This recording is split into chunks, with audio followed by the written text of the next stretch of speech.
ISI की भूमिका इसलिए सामने आ रही है,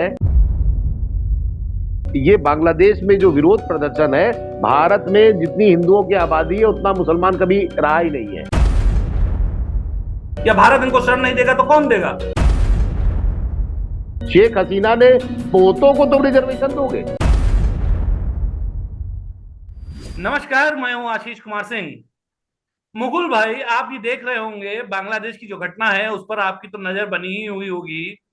लेकिन हैरत की बात यह है कि हम भारत में अगर सोशल मीडिया पर नजर डाल रहे हैं तो देख रहे हैं कि यहाँ का एक जो तबका है वो बड़ा खुश नजर आ रहा है। उसको ये नहीं लग रहा है कि पड़ोसी देश में एक लोकतांत्रिक सरकार उखाड़ कर फेंक दी गई है, जिसको एक धर्मनिरपेक्षता में जिसका विश्वास रहता था, वो सरकार वहां से हटा दी गई है। लेकिन उसके बावजूद ये लोग खुशी मनाने में मशगूल हैं। इस जो पूरी घटना हुई है बांग्लादेश की, इसको भारत के लिए कितने बड़े खतरे के तौर पर देख रहे हैं आप? सभी दर्शकों और सभी पैनलिस्टों को मेरा नमस्कार। देखो, खतरा बहुत बड़ा है क्योंकि भारत के साथ जो भौगोलिक एक इसका अपना जो स्थिति है, भौगोलिक स्थिति पर नजर डालो तो एक तरफ पाकिस्तान है, दूसरी तरफ चीन है जो हमारे, और तीसरी तरफ आपका नेपाल, और एक बांग्लादेश, भूटान भी हद तक है और म्यांमार भी है। अब इनमें आपके समर्थन में कितने लोग हैं और वहां पे कौन से लोग रह रहे हैं जो भारत को चाहते हैं कि नहीं चाहते हैं, तो आप पाएंगे कि यहाँ पे 90% भारत के खिलाफ इस वक्त हो गए हैं। और जो अफगानिस्तान में हुआ वही हाल जो श्रीलंका में हुआ, जो पाकिस्तान में होता है, वही आज हम देख रहे हैं बांग्लादेश में हो रहा है। तो ये बात करते देखिए, हैं प्रधानमंत्री की। बात जी। करें, अगर स्टूडेंट की बात करें तो बांग्लादेश में 1947 से ही अगर हम उठाकर देखते हैं तो वहां पे स्टूडेंट जो यूनियंस रहती हैं वो हमेशा एक्टिव रही। बांग्लादेश की सरकारों को कई बार बनाने में और हटाने में वहां की स्टूडेंट यूनियन का हाथ रहा। लेकिन यहाँ पे हम्म। जो इन्होंने दिया था वो मुक्ति वाहिनी वालों को रिजर्वेशन दिया था, जिन्होंने बांग्लादेश पाकिस्तान के खिलाफ लड़ते हुए अपनी जान दे दी थी। स्वतंत्रता संग्राम सेनानी थे, उन लोगों को दिया गया, तो उन लोगों के परिवारों को वो आरक्षण दिया गया था और स्टार्टिंग में उसका प्रोटेस्ट हुआ। शेख हसीना थोड़ा सा भारत के पक्ष में रहती थी और उसकी कई चीजें हैं, जैसे हम आपको बताते, तीस्ता वाला देख लीजिए। तीस्ता वाला वो भारत को प्रोजेक्ट दे रही थी। इसके वाला मोंगपा वाला जो पोर्ट वाला जो प्रोजेक्ट था वो भी भारत के पास में जा रहा था, जिसको चीन लेने में इंटरेस्टेड था। इसके अलावा 10,000 मेगावाट की जो बिजली सप्लाई थी वो भी अडानी वहां पे कर रहे थे।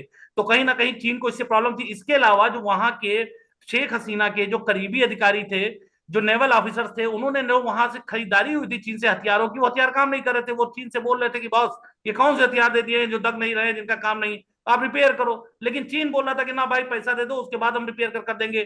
तो ये तो झगड़ा चल ही रहा था। तो कहीं ना कहीं से यहाँ पे जमात और रजाकार के थ्रू सीआई उसको पाकिस्तान को मोहरा बनाया गया। पाकिस्तान को मोहरा क्या करना है, पाकिस्तान का भी अपना इंटरेस्ट है। और उसके बाद में चीन ने मिलकर ये सारी साजिश रखी, जिसमें भारत के जो संबंध शेख हसीना से अच्छे थे तो एक मोर्चे पर और कमजोर किया जा सके। लेकिन समस्या ये बात है कि ठीक है, उनके देश में क्रांति हुई है, सारा सब कुछ हुआ है, लेकिन जो भारत में जिस तरीके से लोग बड़ा उत्साहित है कि ये, आपको नहीं लगता ये भारत में खतरे की घंटी है, जिस तरीके से हमारे भारत में इसको लेकर जश्न मना रहे हैं? बहुत बड़ा खतरा है आशीष, और इसमें आपको ये पता होगा कि बीते 2 दिन में जो वहां पे हमले हुए उसमें 500 से अधिक दुर्दांत आतंकवादी अपराधी जेल से फरार हो चुके हैं, जिनकी अभी जो संख्या आ रही है वो 500 के आसपास है। लेकिन इसमें वो भी लोग हैं जो आतंकवादी घटनाओं में लिप्त रहते थे, जिनको भारत के कहने पे बांग्लादेश ने अरेस्ट किया था, और वो सब आज की डेट में फरार हो गए। अब ये भारत के लिए कितना बड़ा खतरा है, इसको इसका अंदाजा भारतीय जनता लगा सकती है। बात करते हैं यहाँ के जो लोग समर्थन कर रहे हैं, तो समर्थन करने वालों को मैं उनका कोई बचाव नहीं करता, लेकिन इनको वो लोग हैं जो वास्तव में देश के ही दुश्मन है, भारत के ही। भारत में जिस तरीके से लेफ्ट लिबरल वाले जर्नलिस्ट हैं, जिस तरीके से वे ट्वीट कर रहे हैं, और जिस तरीके से महबूबा मुफ्ती की लड़की ने किया है ट्वीट कर कर, वहां पे उन्होंने दिखाया है शेख हसीना का जो स्विमिंग पूल है जिसमें उपद्रवी नहा रहे हैं और उत्पात मचा रहे हैं, उसको कर कर उन्होंने ट्वीट किया है कि हमारे दोस्त पूछ रहे हैं कि आप प्रधानमंत्री मोदी के यहाँ भी ऐसा स्विमिंग पूल है। तो मतलब इस तरीके की जो घटनाएं हैं, तो ऐसा लगता है कि जैसे इन लोगों को भी एक इंतजार है कि भारत में भी ऐसी घटना हो। हालांकि एक माना जा सकता है कि इस टाइप का ट्रायल किया गया, चाहे आप उसको, किसान जब आकर बैठ गए थे उसके बाद में दिल्ली को घेर लिया था, उसके बाद दिल्ली में दंग किस तरीके से उपद्रव किया था, और उसके बाद में जब डोनाल्ड ट्रंप आए थे उस दौरान किस तरीके से दिल्ली में हिंसा हुई थी, उसका शाहीन बाग कांड। गलत बात, गलत बात, गलत बात आशीष, गलत बोल रहे हो तुम। मैं नहीं मानूंगा इस चीज को कि ये इस आंदोलन को आप उससे जोड़िए जो श्रीलंका में हुआ था और जो बांग्लादेश में हो रहा है। ये बिल्कुल मैं इससे सहमत नहीं हूं, इसलिए सहमत नहीं हूं कि वो आंदोलन अलग था, उस पर किसान बैठे हुए थे, टाइमिंग ठीक है, देखिए आप, फायरिंग हुई, सब कुछ। टाइमिंग आप देखिए, टाइमिंग टाइमिंग डजंट देखिए, मैटर, आई डोंट केयर देखिए अबाउट देखिए, टाइमिंग। वो आप देश सिर्फ छोटे आप थे, नहीं, आशीष मैं वो सहमत देश नहीं हूं। मुकुल जी छोटे ये थे। ये लूट रहे हैं, ये लूट रहे हैं लगातार, वहां पे मर्डर किए जा रहे हैं। आपको पता है 30 अवामी नेताओं को जिंदा जला दिया गया है। बांग्लादेश जब बना था 1971 में, तो लगभग 22% हिंदू थे, आज घटकर वहां पे 8% रह गए, तो बाकी के परसेंटेज कहाँ आखिर चले गए, किस दुनिया में समा गए। लेकिन वो आज आप ये देखा गया इस आप आंदोलन के पाकिस्तान का सहारे देख एक बार लीजिए। फिर हिंदुओं पर अटैक हो रहा है, हिंदुओं के मंदिर गिराए जा रहे हैं, हिंदुओं की लड़कियों के साथ रेप की घटनाएं सामने आ रही हैं। उसके बावजूद भारत का एक जो विरोधी तबका है, जो हिंदू ही है खास तौर से, जिसको हम बोल सकते हैं जो इंडी गठबंधन में शामिल पार्टियां हैं, चाहे वो समाजवादी पार्टी की बात करें या जितने भी हैं कांग्रेस वाले हैं, जो भी इनके समर्थक हैं, आप सोशल मीडिया पर जाकर देख सकते हैं कि ये हिंदू होकर ही हिंदुओं के साथ जो अत्याचार हो रहा है उसके लिए खड़े नहीं हो रहे हैं, और उनके ऊपर जो भी अत्याचार किया जा रहा है उसका जश्न मना रहे हैं। जश्न मनाने जैसी घटना कोई हो तो हमें बताओ, ऐसा कोई उदाहरण हो। आप खुशी वो जाहिर कर रहे हैं, क्या कर सीधी रहे सीधी बात है, वो जश्न मनाना ही तो बोला जाएगा। आप हैं? उसको देखो बोल रहे हैं, ये अप्रिशिएट खुशी, कर रहे हैं, आप उसको बोल रहे हैं कि कितना बड़ा क्रांतिकारी वो हो गया है, आपको ये नहीं दिखाई पड़ रहा कि हिंदुओं के ऊपर अत्याचार हो रहा है। एक पहलू खान की घटना होती है, एक कठुआ में महिलाओं का होता है, तो बॉलीवुड से लेकर सब तख्ती लगा खड़े हो जाते हैं। न्यूयॉर्क टाइम्स में भी खबरें छप जाती हैं, ऐसा लगता है कि पूरे देश में, भारत में सिर्फ इस्लाम मुसलमानों पर अत्याचार हो रहा है, लेकिन इतनी बड़ी तादाद पर हिंदुओं पर अत्याचार हो रहा है, उसका जलाए जा रहे हैं। तो आज भारत में किसी भी मुसलमान नेता, विपक्षी दल, किसी के मुंह से एक आवाज नहीं निकल रही है कि जो हिंदुओं के उसके भलाई के बारे में उनकी चिंता भी कर सकें। जब राहुल गांधी ने कहा जितनी विपक्ष की मीटिंग हुई, हम उस स्टेट तुम्हारे स्टेडियम को नहीं मानेंगे हम। राहुल गांधी ने कह दिया हम सरकार के साथ हैं। मैं जानता हूं कि ठीक है, इंडी गठबंधन पूरा जो भी है, विपक्ष सरकार के साथ है, सरकार के स्टैंड के साथ खड़ा क्या है। बात आप राहुल गांधी राहुल की कर रहे गांधी, हैं, यही राहुल गांधी अभी चुनाव के दौरान, आपको मालूम होगा, जब ये समाजवादी पार्टियों ने नतीजा आने से पहले और कांग्रेस ने बोल दिया था, राहुल गांधी का एक बयान भी है कि पूरा देश जो है वो मिट्टी के तेल के उस पर धार पर बैठा हुआ है, यहाँ पे कभी भी आग लग सकती है। तो किस बात के संकेत दे रहे थे? अब ये क्या बोलते हैं, ये सब चुनावी स्टैंड था दोनों तरफ भाई से, अभी तक वो राहुल चाहे गांधी का कांग्रेस हो क्या, चाहे। राहुल गांधी का केवल एक स्टेटमेंट है कि हम उनके साथ में हैं, लेकिन क्या वहां पे एक भी शब्द इनके ये मुंह एक से छोटा निकले हैं स्टेटमेंट है, कि बांग्लादेश ये में छोटा हिंदुओं के स्टेटमेंट साथ जो है, अत्याचार हो रहा है? ये छोटा तो प्रधानमंत्री मोदी जी ने क्या कहा और अमित शाह ने क्या कहा है? कुछ कहा है? आप यहाँ बैठ के दोनों सबको आप विपक्ष पे ही अटैक कर रहे हैं। अरे सत्ता पक्ष का कुछ है कि नहीं है? सत्ता पक्ष वहां के सेना के सत्ता पक्ष प्रमुख की से बात बात कर कर रहे हैं, सकते। सत्ता पक्ष तो लाता है, यही विपक्ष खड़ा हो जाता है। सीए कौन लाया था? कैसे? वो तो पहले से ही अरे तो मालूम था। अगर प्रधान अगर अगर सत्ता पक्ष सेना को के ना मालूम प्रमुख होता तो दलजीत प्रधानमंत्री चौधरी चाह ले बीएसएफ के क्यों लगा दिए गए थे? भाई वहां पे ना, चेंजेस वो हुए, तो भारत के पास पुख्ता जानकारी थी। इवन उनको भारत ने इनको सचेत भी किया था, शेख हसीना को, इस पूरे मुद्दे को लेकर कि आपके ऊपर अटैक हो सकता है, क्योंकि भारत को इस बात की जानकारी थी। इसीलिए भारत ने, आप देख लीजिए, बीएसएफ के डायरेक्टर से लेकर वो, सॉरी, तो दोनों की तुलना करना गलत है। अगर आज इस मौके पर जब वहां हिंसा भड़की हुई है, हिंदू खतरे में है, मंदिर तोड़े जा रहे हैं, अगर केंद्र सरकार एक बैठक बुलाती है तो हमारे आपके इस डिस्कशन से कोई लेना देना नहीं है। स्टेटमेंट वही माना जाएगा जो विपक्ष सरकार के साथ है।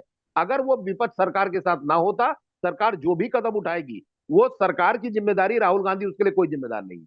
ना अखिलेश जिम्मेदार है, ना कोई जिम्मेदार है, ना ममता बनर्जी जिम्मेदार है। वो राहुल बोलेगा गांधी क्या? तो इतने मासूम है, वो सवाल भी ये पूछ रहे अच्छा, हैं वो सड़क क्या पे इसमें आप विदेशी चाहते हैं शक्तियों आशीष का हाथ जी, है जो शेख हसीना आप हटाई चाहते हैं गई? आशीष जी, वो सड़क पे आके धरना प्रदर्शन करे कि हिंदुओं की रक्षा करे, और करना सरकार को है। आपको इससे वो ये नहीं इंडिया लग में रहा नहीं कि है। भारत में जो अलगाववादी हैं उनको इससे बल मिल रहा है कि नहीं मिल रहा है? यहाँ पे इस समय भारत को सबसे बड़ा जरूरत क्या लग रही है?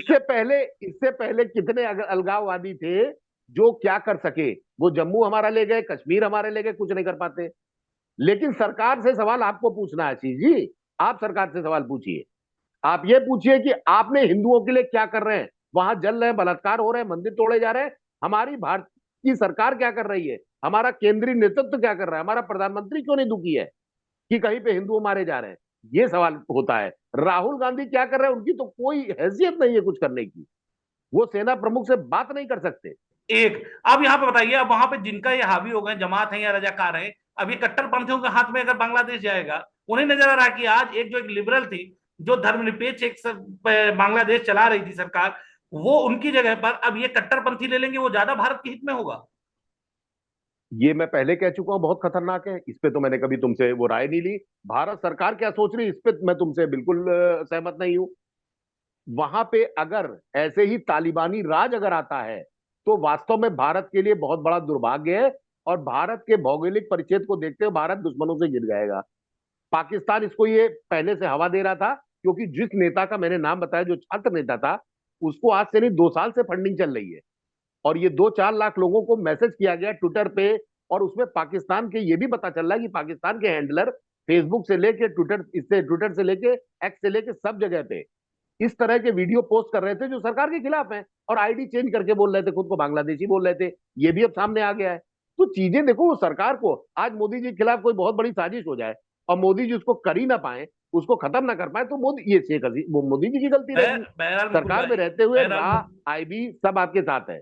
शेख देखिए हसीना से कोई बहरहाल, लेना देना नहीं, वो जब तक बहरहाल रुकेंगी। मुकुल जी, बहरहाल मुकुल भाई, बहुत लोगों का जिस तरीके से सोशल मीडिया पर हैंडल होकर बड़ा खुश हो रहे हैं, उन्हें लग रहा है कि भारत में ऐसी घटना हो सकती है, तो उनके लिए खैर खास जानकारी की एक बात बता दें कि जितने भी छोटे मुल्क हैं, जैसे पाकिस्तान की बात हुई या बांग्लादेश की बात करें जो भारत में एक राज्य के बराबर है, या श्रीलंका है, भारत एक बहुत बड़ा देश है। भारत में कई राज्य हैं, संघीय ढांचा है भारत में। फिर सबसे बड़ी बात जो अंतर पैदा करती है इन दूसरे देशों से वो भारत में, कि भारत की जो फौज है वो कभी भी सत्ता के विरोध में नहीं जाती है, उसको ये नहीं सत्ता के संघर्ष में नहीं पड़ती है, और ना ही वो पावरफुल होने की कोशिश करती है, ना ही वो अपदस्थ करने को चुनी हुई सरकार को इंटरेस्टेड रहती है। बाकी जो ये जितने भी पड़ोसी देश हैं जहां पर देखा गया है, चाहे हम बर्मा की बात कर लें, चाहे हम बांग्लादेश की बात कर लें, पाकिस्तान की बात कर लें या श्रीलंका की बात कर लें, यहाँ जो सेना का हस्तक्षेप होता है वो सत्ता के अंदर बहुत ज्यादा होता है। फिलहाल ऐसा होना संभव नहीं है कि भारत की परिस्थितियां और इन देशों की परिस्थितियों में जमीन आसमान का अंतर है। भारत एक मजबूत देश है, मजबूत चुनी हुई सरकार है। खैर मुकुल भाई, बहुत मनबू बहुत चर्चा के लिए धन्यवाद। ठीक है, ठीक ठीक ठीक ठीक, धन्यवाद। ओके।